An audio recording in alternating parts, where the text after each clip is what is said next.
So, Jacob, you did question Governor Pritzker yesterday. What's the latest there? You heard from him. And tell us, what is the situation actually like right now in Chicago? Just to Joe's point, Jonathan, about 14 people outside the ICE facility in Portland. I was outside the Broadview facility here, which has really been a flashpoint. And there were less protesters, and they were in costumes. One was dressed as the Grim Reaper, another was dressed in the jail stripes. But it was largely peaceful, and I don't mean to make light of it because it has been a flashpoint. There was a lawsuit filed by journalists about journalists who have been targeted and shot with pepper balls and other less lethal munitions by the federal agents who are here on the ground. And what Governor Pritzker largely laid out is that he believes all of this militarization that's on the streets right now of Chicago, the people in the tactical gear that you're looking at, that's Greg Bavino on the left-hand side of your screen, the guy that ran the operation in L.A., and now he's out here in Chicago. They were marching up and down Michigan Avenue in masks and in fatigues and with weapons, and they were in the Chicago River behind me with the Air and Marine operations boats that I've seen many times along the Rio Grande. Jacob, wait, I'm sorry. Help me out here. Why were they marching up and down Michigan Avenue? I mean, a great shopping district, make no mistake of it. No, it's great. But you go up and down the right time of year, and it's a wonderful time of year. Very comfortable. It's very good. You can get a lot of things. Get some lattes. You can hang out. You can even bring it in the store. But why is the National Guard masked marching up and down Michigan Avenue? They were not going to the Apple store, Joe. I can tell you that. It was a show of force. It was a show of force, and that's what Greg Bavino said. Over what? Like Halloween shoppers, pre-Halloween? Like a show of force over whom is, and I'm dead serious here, over whom? For what? What purpose? Other than maybe to provoke? I think that that is the central point here, is that there is no purpose of marching up and down Michigan Avenue. It's the same thing that they did, Joe, in L.A., in MacArthur Park, in that big park that's central to the city, where they show up. They have a massive operation with the National Guard protecting the perimeter. And they didn't arrest a single person, but they did make a very slick video for the Department of Homeland Security and post it online. And they've already done that here, too. In essence, a lot of this is to make content. It's not to arrest people. And they do these big operations in the middle of the night, like the operation on the South Shore of Chicago, where they show up in their tactical gear. They pull people out. They put kids in zip ties. American citizens were detained.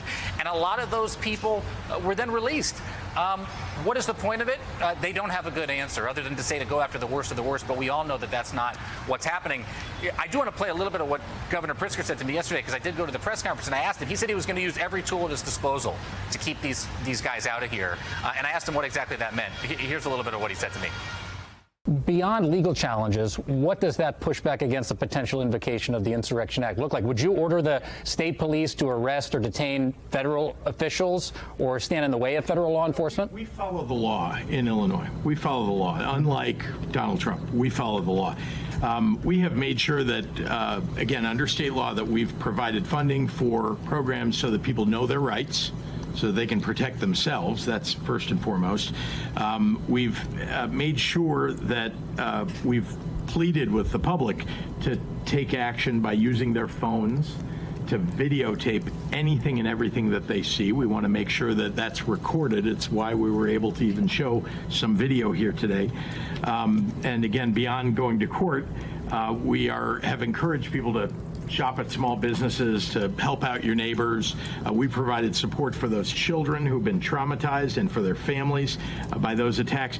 But it is the courts, in the end, that are going to have to rule on whether or not Donald Trump has the ability to call up National Guard from another state.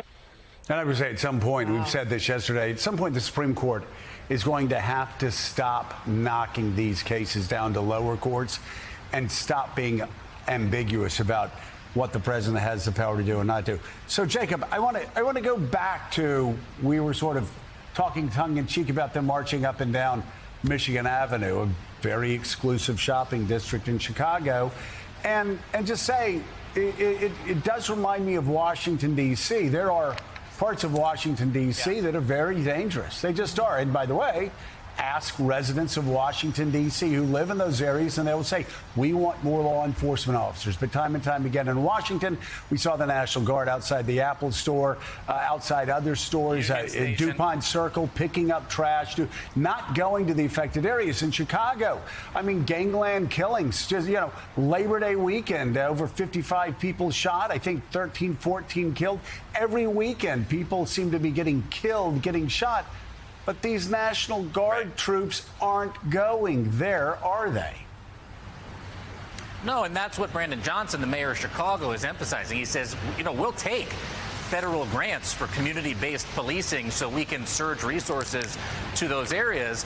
But it's really important to understand the National Guard, or the Marines in the case of LA, are not trained in community-based policing.